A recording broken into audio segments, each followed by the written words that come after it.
পৃথিবীর ইতিহাসে এমন একটি জাতির কথা বলা হয়েছে যাদের নাম শুনলেই মানুষের মনে ভয় জাগে। এই জাতির নাম ইয়াজুজ ও মাজুজ।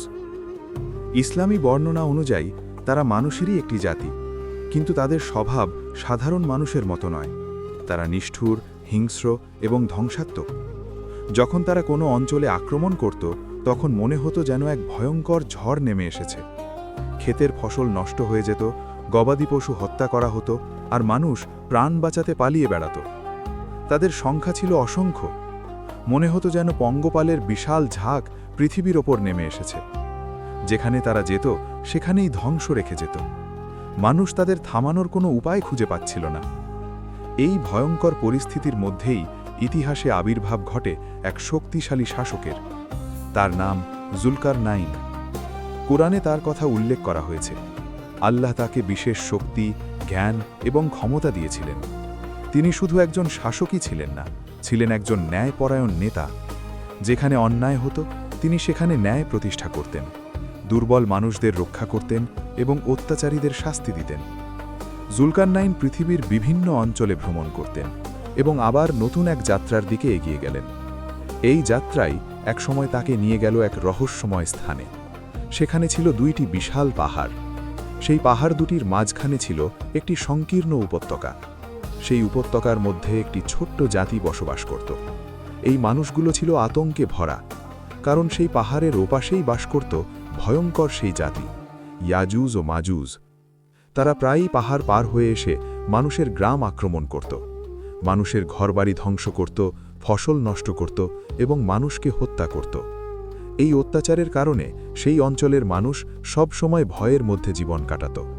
যখন তারা জুলকারনাইনের আগমনের খবর পেল, তখন তাদের মনে এক নতুন আশা জন্ম নিল।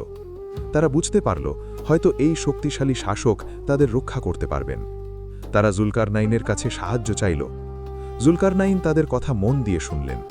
তিনি বুঝতে পারলেন এই সমস্যার স্থায়ী সমাধান দরকার। তিনি পাহাড়ের মাঝখানের সেই সংকীর্ণ পথটি ভালোভাবে পর্যবেক্ষণ করলেন। তারপর তিনি একটি পরিকল্পনা করলেন।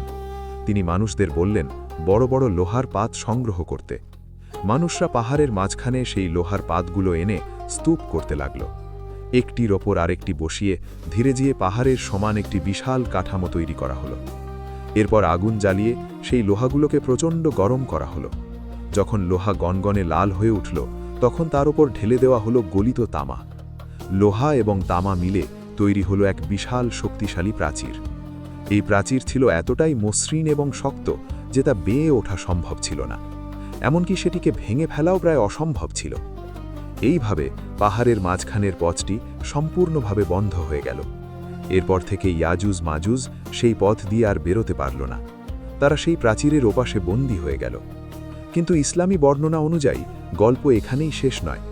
হাজার হাজার বছর ধরে ইয়াজুজ মাজুজ সেই প্রাচীর ভাঙার চেষ্টা করে যাচ্ছে। প্রতিদিন তারা সেই দেওয়াল খুঁড়ে ভাঙার চেষ্টা করে। কিয়ামতের কাছাকাছি সময়ে একদিন সেই প্রাচীর ভেঙে যাবে, আর তখনই পৃথিবীতে আবার বের হয়ে আসবে ইয়াজুজ মাজুজ। তাদের সংখ্যা হবে এত বেশি যে পৃথিবী তাদের দ্বারা ভরে যাবে। তারা পাহাড় থেকে নেমে আসবে ঢেউয়ের মতো। যেখানে যাবে সেখানেই ধ্বংস রেখে যাবে। হাদিসে বলা হয়েছে তারা যখন একটি বড় হ্রদের পাশ দিয়ে যাবে, তখন তারা সেই হ্রদের সব পানি পান করে ফেলবে। মানুষ তখন ভয়ে পাহাড়ে আশ্রয় নেবে। সেই সময় পৃথিবীতে উপস্থিত থাকবেন মহান নবী ঈসা আলাইহিসসালাম। তিনি এবং ঈমানদাররা আল্লাহর কাছে সাহায্য চাইবেন। অবশেষে আল্লাহ এমন একটি ছোট প্রাণী পাঠাবেন যা ইয়াজুজ মাজুজের ঘাড়ে আক্রমণ করবে। এই ছোট প্রাণীই হবে তাদের ধ্বংসের কারণ। এক রাতের মধ্যেই কোটি কোটি ইয়াজুজ মাজুজ মারা যাবে। তারপর পৃথিবীতে প্রবল বৃষ্টি হবে। এই বৃষ্টি পৃথিবীকে পরিষ্কার করে দেবে। ধীরে ধীরে পৃথিবীতে আবার শান্তি ফিরে আসবে। মানুষ বুঝতে পারবে যে পৃথিবীর সব শক্তি এবং সব ঘটনার নিয়ন্ত্রণ একমাত্র আল্লাহর হাতে।